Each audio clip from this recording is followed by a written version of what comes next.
কথায় বলে যে মায়েদের কোনো ছুটি নেই, একদম ঠিক কথা। তো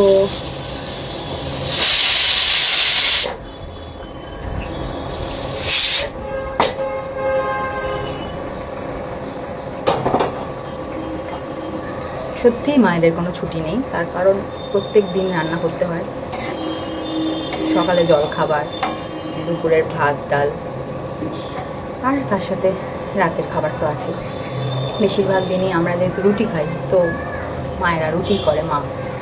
তো এখন আমি বাপের বাড়িতে এসেছি এবং রান্নাগুলো করছি একটু একটু, যেগুলো পারি, যেগুলো করা সম্ভব আমার পক্ষে বাচ্চার সামনে। তো মাকে বলেছি যে তুমি একটু রেস্ট নাও, আমার বাচ্চাটাকে ঘুম পাড়াও, আমার বাচ্চাটাকে খাইয়ে দাও, আমার বাচ্চার খেয়াল রাখো, আমি রান্নাঘরটা সামলাবো। কারণ মায়েদের ছুটি নেই ঠিকই, কিন্তু মেয়েরা কিন্তু, বা ছেলেরাও ইনফ্যাক্ট, মাঝে মাঝে মায়েদের ছুটি দিলে মায়েদেরও ভালো লাগে, তাই না? তো এখন আমি বাপের বাড়িতে এসেছি মাকে ছুটি দিতে স্পেশালি।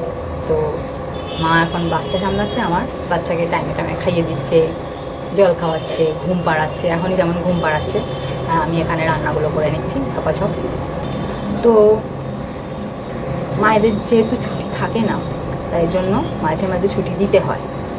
তোমরা কারা কারা আমার সাথে এগ্রি করো জানিও, আর তোমরাও নিশ্চয়ই বাপের বাড়ি গিয়ে মাকে হেল্প করে দাও।